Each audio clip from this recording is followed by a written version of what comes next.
أعوذ بالله من الشيطان الرجيم.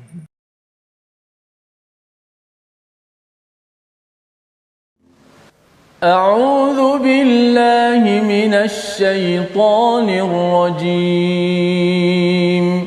بسم الله الرحمن الرحيم.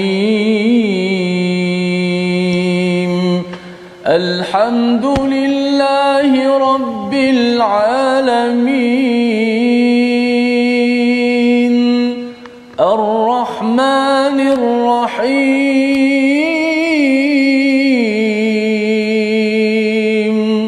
مالك يوم الدين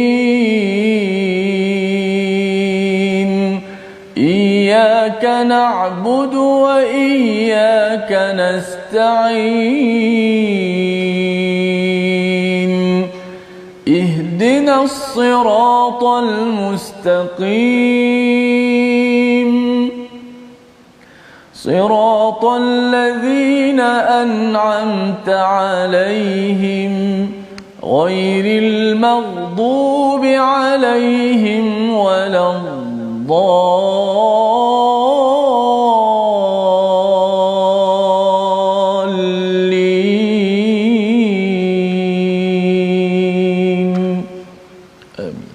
Assalamualaikum warahmatullahi wabarakatuh. Alhamdulillah wassalatu wassalamu ala Rasulillah wa ala alihi wa man wala syada la ilaha illallah syadana Muhammadan abduhu wa rasuluhu. Allahumma salli ala sayidina Muhammad wa ala alihi wa sahbihi ajma'in. Amma ba'du. Apa khabar tuan-tuan dan puan yang dirahmati Allah sekalian?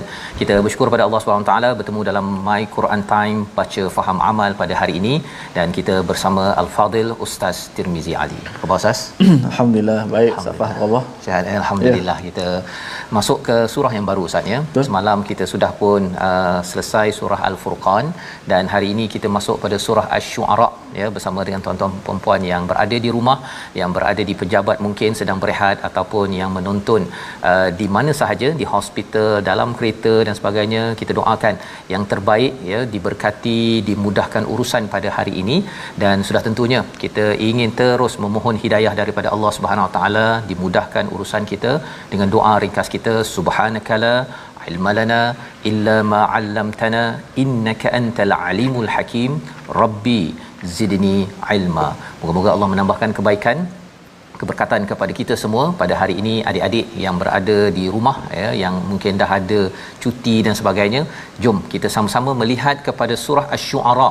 Maksudnya adalah para penyair yang muncul istilah ini nanti apabila berada di hujung surah ini. Awal-awal kita tak jumpa lagi, kita akan jumpa di hujung, tetapi apa idea daripada surah ini berkaitan dengan para penyair ya. Pada zaman Rasul sallallahu alaihi wasallam ada yang membawa kebaikan, ada yang membawa keburukan. Zaman sekarang ini para penyair ini dikaitkan dengan mereka yang ahli seni ataupun yang terlibat dengan media sosial ataupun mungkin cyber trooper ya, yang suka menulis sales copy ya, yang copywriting dan sebagainya. Kita nak belajar sedikit bagaimanakah disiplin yang ada dalam surah ke-26 ini. Mari sama-sama kita saksikan apakah ringkasan bagi surah Asy-Syu'ara. Pada ayat yang pertama hingga ayat yang ke-9 kita akan melihat pendustaan orang musyrik terhadap Al-Quran dan peringatan kepada mereka serta bukti keesaan Allah Subhanahu Wa Taala. Dan disambung pada ayat 10 hingga 19 kita melihat bagaimana Firaun mempersoalkan kepada Nabi Musa alaihissalam yang mengaku, yang mengajak ke arah keimanan, yang mengajak kepada pembebasan Bani Israel, bahawa Firaun menyatakan, saya dah mengasuh kamu, mendidik Nabi Musa alaihissalam, mengapa kamu buat begini? Ini yang kita akan lihat pada halaman 367 dan kita ingin memulakan bacaan daripada ayat 1 hingga ayat yang ke-11. Silakan Ustaz. Baik, alhamdulillah. Terima kasih Ustaz Tuan Fazrul, penonton-penonton, sahabat-sahabat Al-Quran yang saya kasih sekalian. Alhamdulillah, syukur pada Allah Subhanahu Wa Taala. Alhamdulillah rabbil alamin, wassalatu wassalamu ala Rasulillah. Dapat sama-sama kita meneruskan dalam My Quran Time baca faham amal. Alhamdulillah kita masuk surah yang baru. Sudah pasti kita bersama dengan semangat baru, bersama juga dengan semangat surah yang telah kita belajar sebelum ini, itu surah Al-Furqan, sebagai satu perkara yang kita membezakan perkara baik yang buruk, hak dan yang batil. Kita masuk surah melangkah surah seterusnya, surah Asy-Syu'ara. Baik, insya-Allah kita akan mulakan surah Asy-Syu'ara dengan bacaan daripada ayat yang pertama hinggalah ayat yang ke-11 insya-Allah. A'udzu billahi minasy syaithanir rajim. Bismillahirrahmanirrahim. Tasin mim. Tilka ayatul kitabil mubin. La'allaka bakhi'un نفسك ألا يكونوا مؤمنين إن نشأ ننزل عليهم من السماء آية فظلت أعناقهم لها خاضعين وما يأتيهم من ذكر من الرحمن محدث إلا كانوا عنه معرضين فقد كذبوا فسيأتيهم أنباء ما كانوا به يستهزئون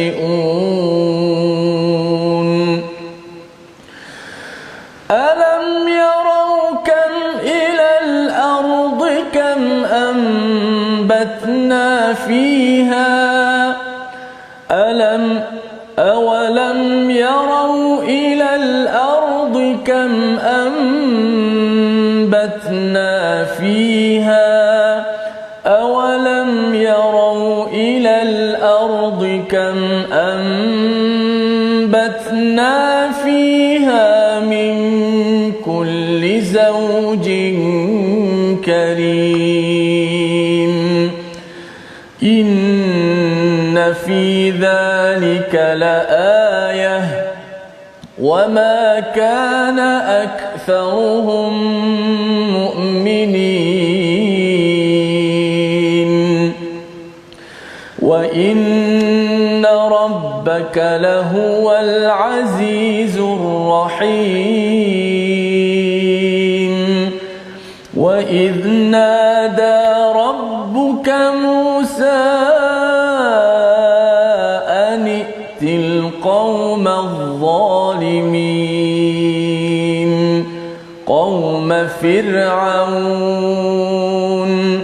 قوم فرعون ألا يتقون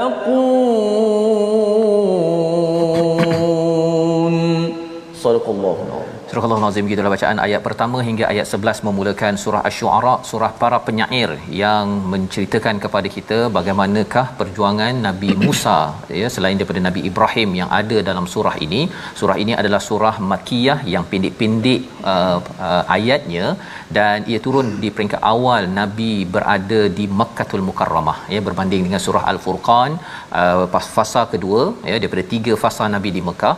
Dan kalau surah Al-A'raf itu adalah surah yang lebih kurang nombor ayatnya seperti Syu'ara, tetapi panjang-panjang ayatnya sehingga kan saiznya itu 2 kali ganda. Tapi surah Asy-Syu'ara ini 227 ayat, ia pendek-pendek dan kita kena berhati-hati ustaz ya. Dia kadang-kadang dia terlepas satu huruf nanti, dan setiap huruf-huruf ini memberi kesan yang besar.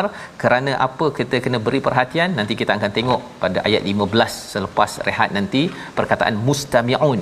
Mustami'un ini berbeza daripada surah Taha. Surah Taha adalah surah Nabi Musa season 1, musim pertama. Panjang kisah Nabi Musa di sana, walaupun ada pada surah Al-Baqarah. Banyak ya, ada 32 kali kisah Nabi Musa ni diulang-ulang ustaz ya. Tetapi surah Taha musim pertama. Musim kedua surah Asy-Syu'ara. Musim ketiga nanti kita tengok lagi satu surah Al-Qasas ya. Dia ada sudut-sudut kamera yang berbeza yang akan diberikan highlight dalam kisah yang kita akan baca. Kita mulakan dengan Ta Sin Mim. Ini adalah huruf muqatta'ah. Di dalam Al-Quran ada 4 surah yang bermula dengan ada huruf muqatta'ah yang ada ta ya. Surah Taha, surah Asy-Syu'ara, surah An-Naml dan surah Al-Qasas ya. Empat surah yang bermula dengan ta ini ustaz ya. Dia ada bentuk macam ular sikit itu. Ada kisah ular, kisah Nabi Musa ya. Jadi adakah itu kebetulan ke apa ke, Allahu alam, tetapi ini adalah analisis di kalangan ulama bahawa huruf ini muqatta'ah, kita tak tahu, Allah yang lebih mengetahui. Dengan sikap yang merendah diri kita berhadapan dengan surah ini, dengan Al-Quran, maka Allah menyatakan tilka ayatul kitabil mubin. Seseorang akan mendapat hidayah, mendapat peraturan kebesaran Allah daripada kitab ini. Allah menekankan kepada kita tilka ayatul kitabil mubin ya. Penting kita fahami perkara ini. Dalam surah Al-Baqarah mungkin zalikal kitabul la raiba fi hudalil muttaqin, kerana di dalam kitab ini ia adalah sesuatu yang tertulis, termaktub. Dan kita kena faham bahawa waktu zaman di Mekah ustaz ya, sebenarnya mereka tidak tertulis segala ini, semuanya didengar ya. Tetapi apa poin Alkitab ini yang dibacakan kepada manusia pada zaman Nabi dan juga dibacakan pada kita, ianya telah tertulis di Lauh Mahfuz, telah lengkap di atas sana, dan ia dibacakan saja, bukan Nabi yang buat. Itu perkataan Alkitab. Dan kitab ini penuh dengan kebesaran. Ia adalah satu yang jauh ya, yang jauh maksudnya jauh di langit atas sana, itu penuh dengan penjelasan untuk memberi hidayah kepada kita pasal banyak benda yang kita tak tahu. Siapa yang tahu?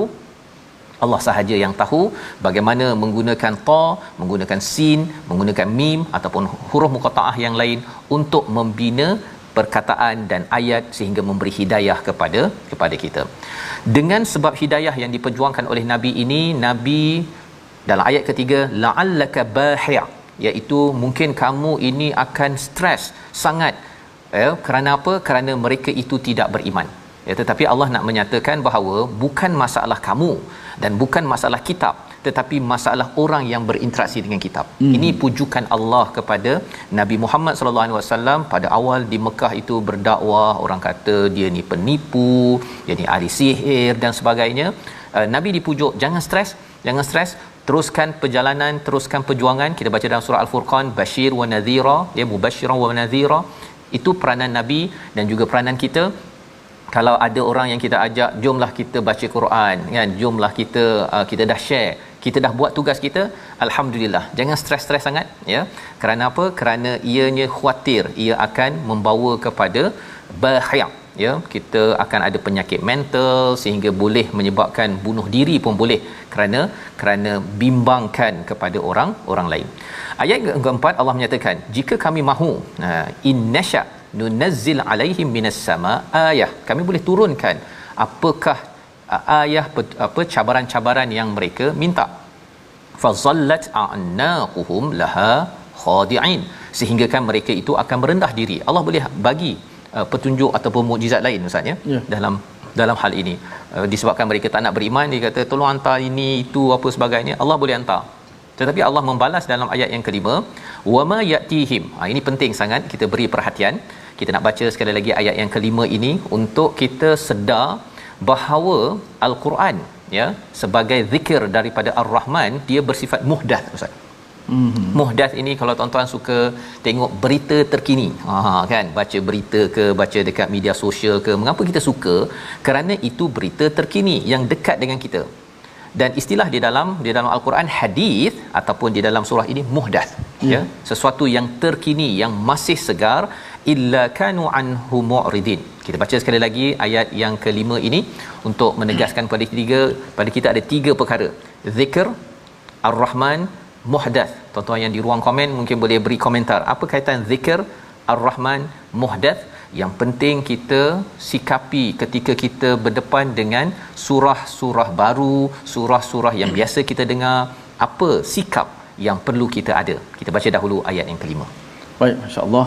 Apakah sikap yang perlu kita ada? Kita baca pada ayat yang kelima untuk kita menyikapi ayat-ayat Allah Subhanahu Wa Taala dengan betul, dengan kaedah yang betul. Dan inilah pilihan Allah Subhanahu Wa Taala. Syuara Allah nak pendengarkan kepada kita supaya kita dapat betul-betul hadam dan kita dapat betul-betul mempelajari surah daripada surah Asy-Syu'ara ini. Kita baca ayat yang kelima. A'udzubillahi minasyaitonirrajim. Wa ma ya'tihim min dzikrin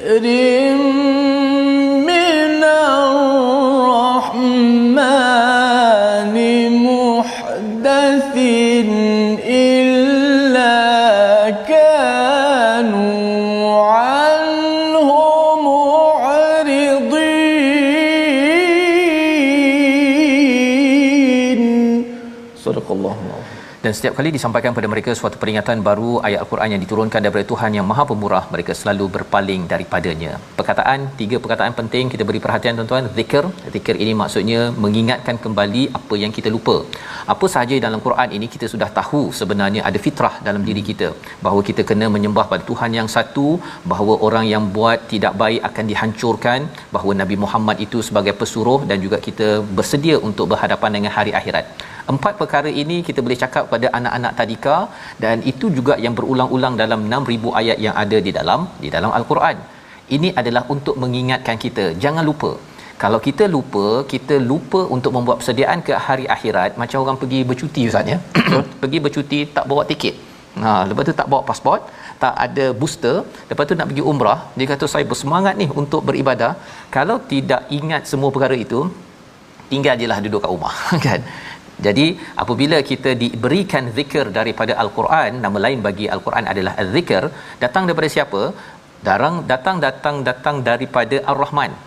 Datang daripada Ar-Rahman ini, nak ceritanya ialah dia adalah penuh kasih sayang. Allah amat menyayangi. Ya, mak ingatkan berkali-kali pada kita, sila makan ubat contohnya kan. Sila kalau nak pergi berjalan itu kamu dah booster ke, pasport ke, bros gigi ke, ubat gigi ke, semua itu bukan kerana nak membibil, tetapi kerana kasih sayang daripada ibu. Nanti sampai sana bila tak ada booster itu, bukan sahaja si anak itu yang tak boleh pergi ke umrah, tetapi mungkin dengan mak-mak dia pun tak sanggup nak meninggalkan si anak. Walillahil mathalul a'la, bagi Allah lebih tinggi daripada itu, amat sayang kepada kita. Dan berita yang Allah bawakan kepada kita tuan-tuan adalah muhdath, ya, dia terkini dan kita perlu anggapnya terkini. Dan kalau kita rasa baca ia seperti tidak relevan kepada kita, sebenarnya itulah yang dinyatakan illa kanu anhu mu'ridin, iaitu mereka ini berpaling. Mereka rasa benda ni tak ada kaitan, tidak ada kaitan dengan daripada Ar-Rahman, dan ini bukan untuk membuatkan saya lebih berjaya dalam kehidupan. Faqad kadzabu, mereka mendustakan, nanti apa yang mereka ejekkan itu akan kena juga kepada mereka. Allah kata bahawa Allah boleh turunkan ayat apa yang mereka nakkan, mukjizat ke segala kebesaran-kebesaran yang mereka harapkan, Allah boleh bagi. Tetapi sebenarnya benda itu dah ada. Adik-adik yang belajar sains, ya, kita baca daripada ayat yang ke-7, ya. Sekali lagi, banyak kali kita baca hari ni Ustaz ya, pasal kita nak dengarkan Quran lebih daripada syair, ya. Syair-syair yang merosakkan lagu-lagu yang adik-adik dengar, yang menyebabkan kita makin lagi kurang zikir, kurang ingat pada Ar-Rahman dan tak rasa itu lebih muhdath. Kita tengok bahawa rupanya Allah sebelum kita nak tengok kepada Al-Quran, kepada kebesaran Allah yang lain, tengok tumbuh-tumbuhan. Ayat yang ke-7. Ayat yang ke-7, awalam yarau ilal ardi. Baik, kita baca ayat yang ke-7. A'udzubillahi minasyaitonirrajim. Awalam yarau ilal ardi kam ambatna fiha min kulli zawjin karim.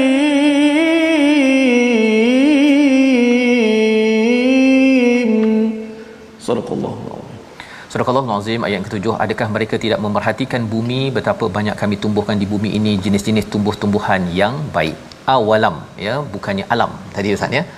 Ya, okey, bukan alam tapi awalam. Apa kepentingan wa dekat situ? Sebenarnya Allah nak cakap bahawa boleh saja Allah letak alam Ustaz ya. Alam itu alam tarakai fa, ya, mengapa kamu tidak perhatikan? Tapi bila ada waw di situ, maksudnya ini adalah satu penekanan daripada Allah, ya, sebagai kesinambungan daripada ciri orang yang berzikir, dapat peringatan, sedar daripada Tuhan, sedar bahawa ini yang terkini. Kan kita tengok tumbuh-tumbuhan terkini Ustaz kan, kita tengok pokok cantik, kita tengok kepada apa contohnya pokok durian ke mangga, kalau kita tengok berbuah tu dia terkini. Kadang-kadang orang tengok yang itu terkini tapi dia lupa bahawa al-Quran ini lagi terkini daripada terkini. Ya, jadi Allah menekankan awalam, mengapakah dan mereka tidak, lebih kurang begitu cara terjemahannya, kepada ambatna fiha, ya, iaitu kami tumbuhkan pada bumi itu min kulli zaujin karim, ada pasangan kepada tumbuh-tumbuhan. Bukan sekadar kita tengok ada pokok mangga tapi sebenarnya ada jantan betina. Kalau ada pasangan, maksudnya dalam hidup ini pasangannya apa? Contohnya siang dan malam, ada langit dan bumi, ada lelaki dan perempuan. Maka kalau semua itu ada pasangan, adalah pasangan pada dunia dan akhirat. Itu cara berfikir orang yang memerhati kepada zikir, peringatan daripada Ar-Rahman dengan cara terkini, lebih updated, ya. Bukannya dengan dia lihat bahawa mangga adalah mangga Ustaz ya, tak ada kaitan dengan mangga makan habis, ya. Bila ada mangga, ini makhluk, mesti ada Tuhan. Kalau katakan Allah bagi, saya kena bagi apa pula pada masyarakat? Itu cara berfikir yang dibina oleh zikir daripada Ar-Rahman yang bersifat muhdath, sentiasa fresh, sehingga kan dalam hidup kita ini kita akan melihat pada ayat ke-8 itu, inna fi dzalika laayah. Inilah ayat Allah. Sebelum Quran turun, sebenarnya dah ada tumbuh-tumbuhan ini semuanya untuk menjadi kebesaran Allah, tetapi cabarannya ramai tidak beriman. Membawa pada perkataan pilihan kita pada hari ini, kita sama-sama saksikan baha'a, iaitu membinasakan. Dua kali sahaja disebut di dalam Al-Quran. Allah menyatakan tentang betapa Nabi stres dengan orang-orang yang tidak beriman kerana Nabi amat sayangkan kepada umatnya. Tetapi Allah mengingatkan, memujuk bahawa untuk sustain, untuk terus berdakwah, ya, teruskan jaga emosi itu elok-elok. Bagaimana cara menguruskannya? Inilah kisah Nabi Musa, inilah kisah Nabi Ibrahim yang kita akan lihat. Kisah-kisah ini adalah kisah memujuk kepada Nabi bahawa keep it up, ya, teruskan perjuangan, jangan give up, seperti Nabi Musa yang dinyatakan pada ayat, kalau kita tengok pada ayat yang ke-10, wa idnada rabbuka Musa anitil qaumil zalimin, ya. Ini kita akan perhatikan sebentar lagi. Kita berehat sebentar, kembali dalam My Quran Time, baca faham amal, insya-Allah.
Bismillahirrahmanirrahim. Tilka ayatul kitabil mubin.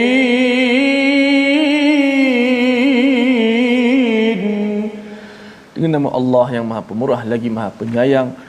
Tasimim. Inilah ayat-ayat kitab Al-Quran yang sangat jelas.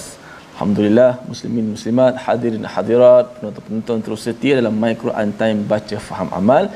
Surah Asy-Syu'ara merupakan salah satu daripada 29 surah yang dimulai dengan huruf-huruf muqatta'ah, yang mana kata para ulama antara hikmahnya menunjukkan kemu'jizatan Al-Quranul Karim, yang mana tidak ada manusia ataupun makhluk yang boleh mendatangkan semisal dengannya, walaupun kita sebut tentang penyair, sebut tentang sastera ataupun zaman sekarang sains rupa yang bijak pandai, tidak mampu mendatangkan semisal ataupun sebanding dengan Al-Quran. Walaupun huruf-huruf muqatta'ah itu terdapat dalam bahasa Arab, tapi tidak mampu, kerana ia adalah datang daripada Allah Subhanahu Wa Taala. Sebab itulah kalau tengok huruf-huruf muqatta'ah ni, selepas itu akan berkata tentang Al-Quran. Inilah ayat Al-Quran yang jelas dan juga yang nyata. Moga-moga Al-Quran menjadi kehidupan kita, kerana Al-Quran itu adalah kehidupan yang sebenarnya. Baik, alhamdulillah kita belajar sikit tajwid sebelum kita nak menyambung, kerana masuk pula nanti musim yang berapa, Safas? Musim kedua. Insya-Allah surah Asy-Syu'ara. Baik, kita ambil sikit tajwid pada hari ini dalam perbahasan hukum ra, itulah ra yang dibaca dengan tebal ataupun nipis, yang mana kita nak belajar huruf ra yang dibaca tebal. Masih lagi di hujung perbahasan ra yang dibaca dengan tebal ataupun tafkhim, yang mana huruf ra yang mati, ra yang mati, sakinah tu ra yang mati, yang mana huruf sebelumnya berbaris bawah, tetapi selepasnya pula ada huruf isti'la. Okey, maknanya kalau ikut kaedah asasnya, ra mati sebelum baris bawah, biasa kita baca nipis, fir, contoh mir ataupun perkataan Fir'aun lah, ra tu dibaca dengan nipis, Fir'aun, ra tu dibaca dengan nipis. Betul, kaedah asasnya begitu, ra mati sebelum dia baris bawah nipis. Tetapi contoh kita pada hari ini, selepas ra itu ada pula huruf yang isti'la, huruf yang tebal berbaris di atas. Contoh sini firqah, kita baca firqah, tak boleh baca firqah. Qirtas, kita tetap baca ra tu tebal walaupun sebelumnya nipis. Kenapa, sahabat-sahabat sekalian? Kerana selepas ra ada huruf isti'la yang berbaris di atas, maka kekal bacaan sini ra itu dibaca dengan tebal. Kenapa tebal? Kerana sifat kalau kita baca nipis jadi lemah ra itu, kerana selepasnya ada huruf yang bersifat tebal, dan payah pun nak baca nipis ra itu kalau kita nipis, sebab selepasnya ada huruf yang tebal.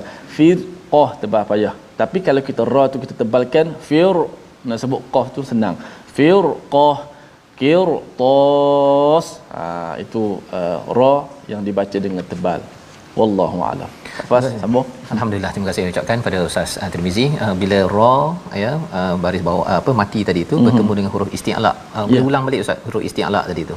Huruf isti'la iaitu qaf, khussa, tingkis, ada kha, ada sad, ada dad, ta, dha dan juga huruf kha. Ain tak masuk Ain tak masuk. Jadi Fir'aun betul lah tu. Fir'aun betul. Dengan Fir'aun pula ya. Jadi okey. Jadi alhamdulillah kita sudah pun belajar sedikit dan kita sudah pun membaca ayat 1 hingga 11 sebentar tadi tuan-tuan ya. Kita melihat pada ayat yang ke-9 itu menarik, Allah nyatakan kalau ada orang yang tidak beriman pun, wa inna rabbaka lahuwal azizur rahim, ya, sesungguhnya Allah ini adalah maha perkasa lagi maha penyayang. Biasa kita jumpa dalam Quran Azizul Hakim, yang berkuasa dan bijaksana. Nak ceritanya apa? Bahawa Allah ini ada kuasa dan bijaksana. Ada je orang yang ada kuasa, dia jadi pemimpin, dia ada kuasa tapi tak berapa bijak sangat, cara bercakapnya itu macam budak-budak sekolah. Itu tandanya bukan hakim. Ataupun bijak tetapi tidak ada kuasa, dia pun tidak boleh nak melaksanakan banyak projek-projek kebaikan yang diperlukan. Ayat 9 Allah nyatakan Al-Azizur Rahim. Allah ini berkuasa tetapi Allah penyayang, memberi peluang kepada ramai orang yang tidak terkesan dengan ayat-ayat di dalam tumbuh-tumbuhan, apatah lagi ayat-ayat di dalam Al-Quran.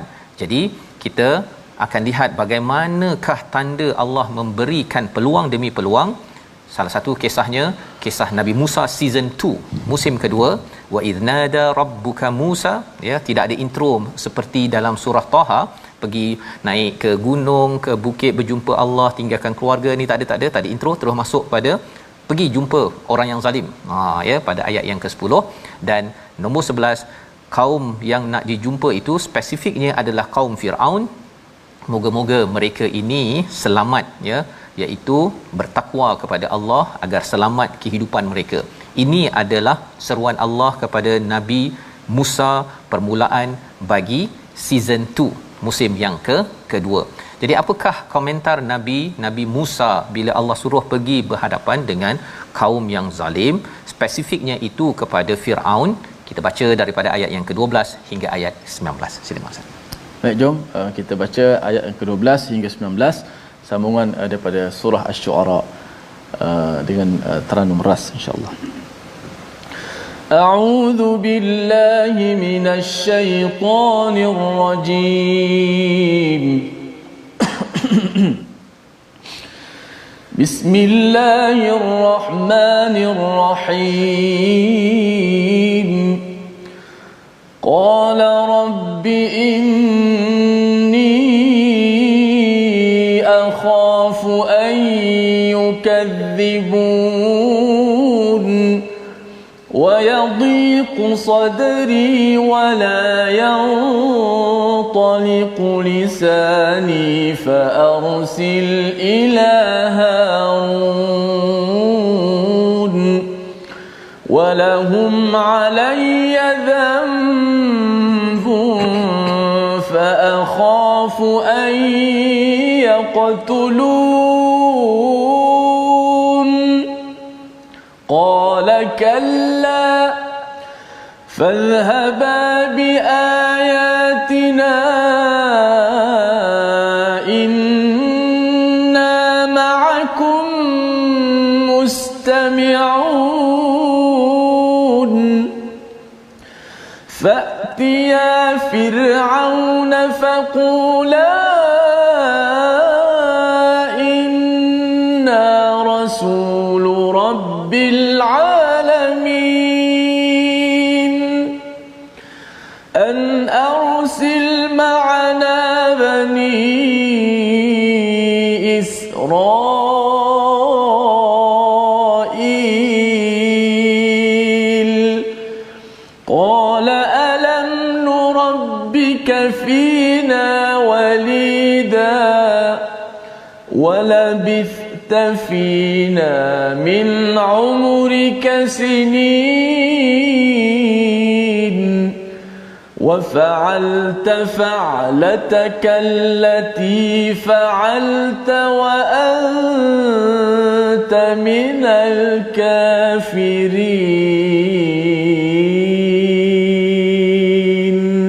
صدق الله العظيم. Surah Al-Azim, gitulah bacaan ayat 12 hingga 19 menyambung kepada bagaimana Allah menyeru kepada Nabi Musa untuk bertemu dengan kaum Firaun.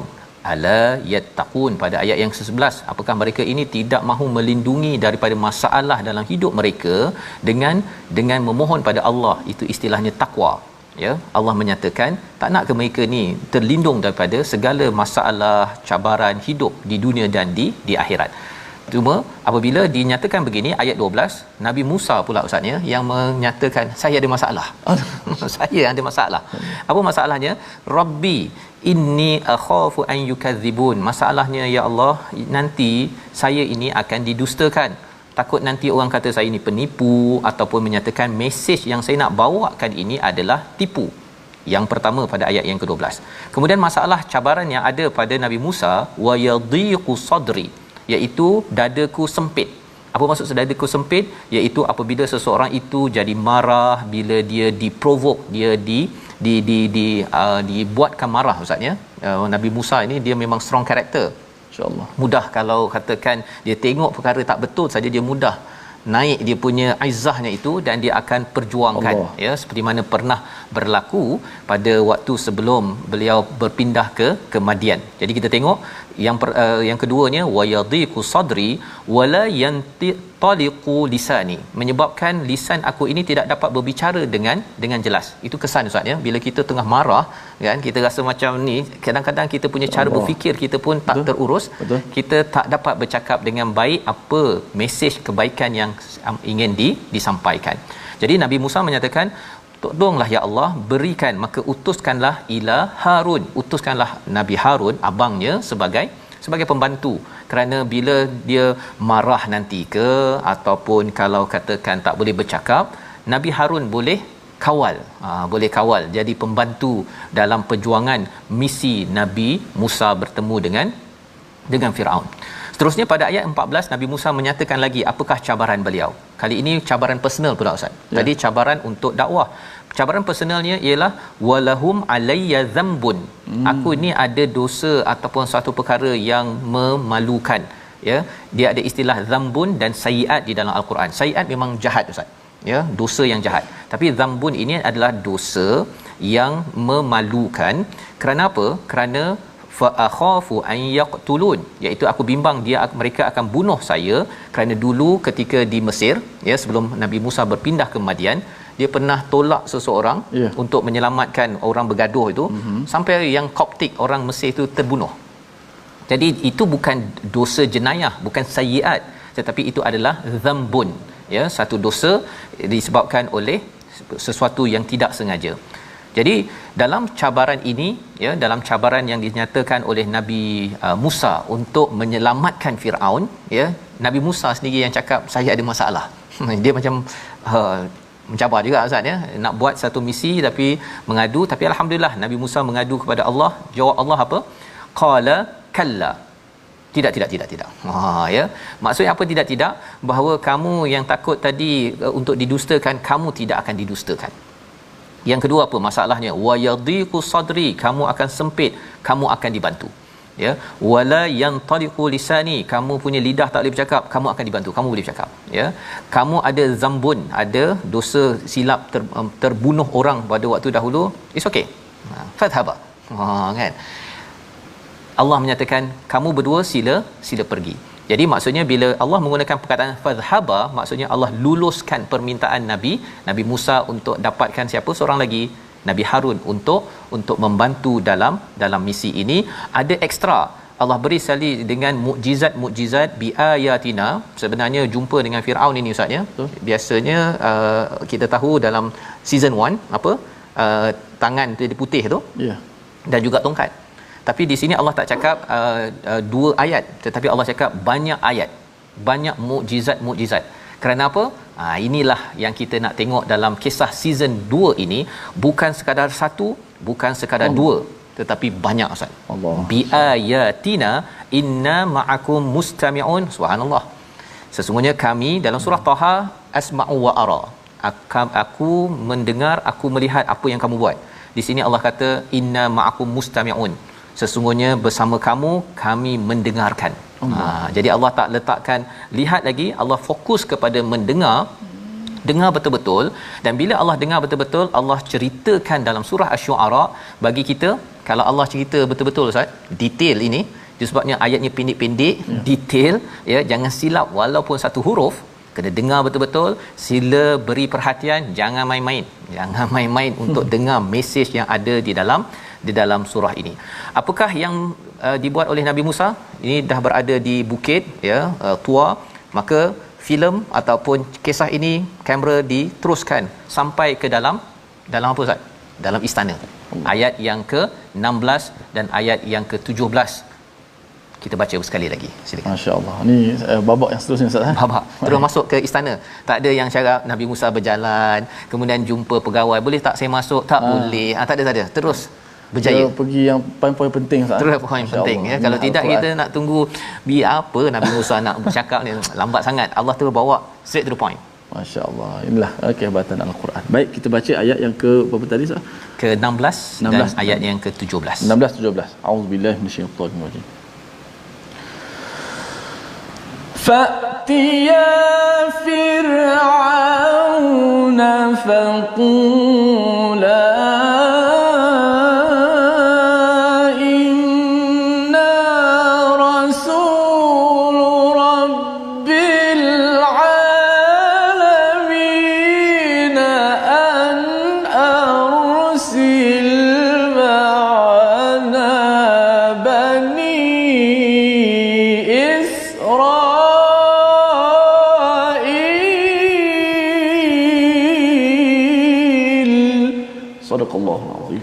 Surah Al-Azim. Maka datanglah kamu berdua kepada Firaun dan katakanlah sesungguhnya kami adalah Rasul Tuhan seluruh alam, lepaskanlah Bani Israel pergi bersama kami. Misalnya sudah berada di istana, ya, dapat lulus masuk pula tu, ya, dapat lulus masuk dengan Harun. Kita menarik, ya, pasal Harun ini adalah hamba di kalangan Bani Israel di Mesir, tetapi dapat masuk. Macam mana? Itu adalah seperti mana jawapan Allah, kalla, ya, kamu tidak akan didustakan. Mudah pula ustaznya nak minta masuk, dah dia dah lari lama dah kematian, boleh aje berkawan kata tak boleh, kamu ini dah lama, mengapa nak tiba-tiba susah nak masuk. Tapi bila Allah kata kalla, itu adalah pelindungan daripada Allah. Allah kata tak ada, kamu tidak akan didustakan, kamu tidak akan menyebabkan kamu tak boleh bercakap padanya, Allah akan bantu kamu dengan hantar Harun. Ini adalah jawapan daripada Allah Subhanahu Wa Taala. Pelajaran untuk kita apa tuan-tuan? Kadang-kadang kita rasakan bahawa sesuatu misi itu adalah impossible, ya, mustahil. Tetapi bila Allah kata kun fayakun, maka berlakulah apa yang dinyatakan. Nabi Musa menyatakan inna rasul. Menarik ustaz ya, sesungguhnya kami satu rasul. Okey, satu rasul, bukannya rusul. Rusul kalau tuan-tuan belajar plural, jamak. Tapi rasul rabbil alamin. Kerana apa? Kerana Nabi Musa dan Nabi Harun ni tak boleh dipisahkan. Dan Nabi Musa tidak boleh dipisahkan daripada Nabi Ibrahim dan Nabi Muhammad. Seluruh rasul-rasul yang ada, mereka adalah satu. Mereka adalah satu, utusan daripada siapa? Daripada Rabbil Alamin. Itu mesej pertama. Sampai sahaja Nabi Musa cakap begitu, ini anak angkat ni ustaz kan? Anak angkat, tapi bila dah buat salah sampai ke situ terus saja menyatakan kami ini adalah rasul. Dan Pak On kan, ataupun ayah kalau nak panggil ayah lah kan, bagi Bani Israel kepada saya 600,000 orang ini, pasal hantar bersama saya nak menyelamatkan mereka.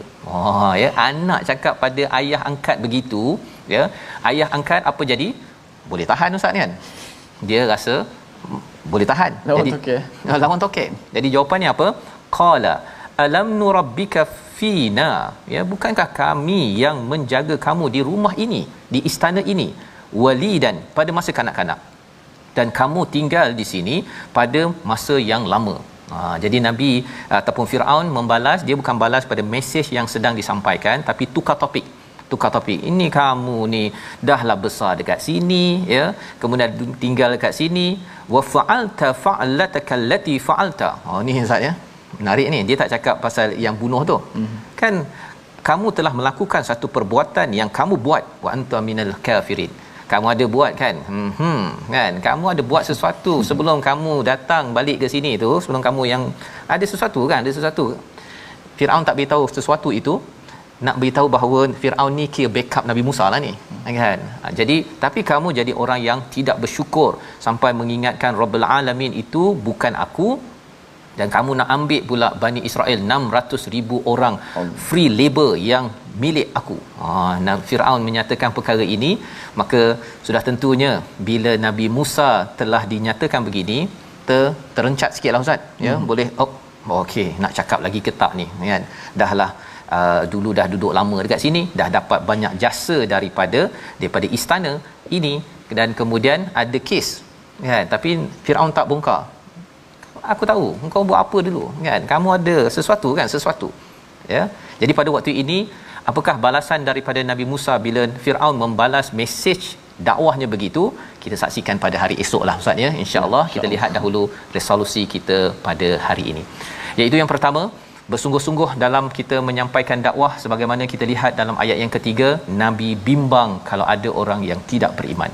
Yang kedua, kita perhatikan tumbuh-tumbuhan sebagai bukti kebenaran dan kebesaran Allah. Kita berfikir, dan fikiran itulah yang kita ingin bawa dalam kita berinteraksi dengan wahyu Al-Quran. Dan yang ketiga, kita perlu mengingatkan kaum yang berbuat zalim, jangan diam, jangan duduk diam. Kita kena bangkit seperti Nabi Musa, walaupun pernah kekurangan mengambil budi daripada Firaun. Kita berdoa bersama. Bismillahirrahmanirrahim.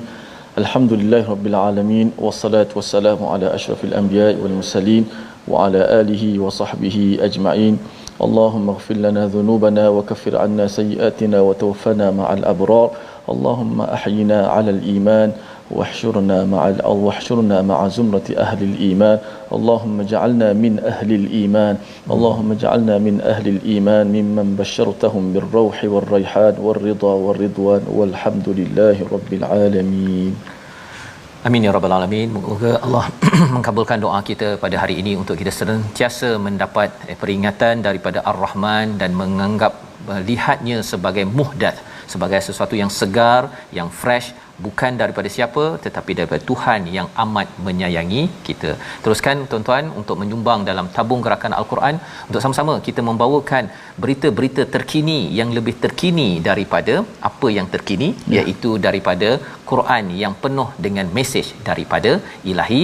Dan kita akan bertemu dalam ulangan pada malam ini. Pada hari esok kita akan menyambung lagi insya-Allah respon daripada Nabi Musa bila dia diasak dengan emosi, ya. Kali ini dia sudah pun rasa macam bergegar. Adakah dia boleh bercakap lagi dengan lancar ataupun sudah gagap, bertambah gagap? Kita sambung dalam My Quran Time, baca faham amal insya-Allah esok. Masya-Allah. Assalamualaikum.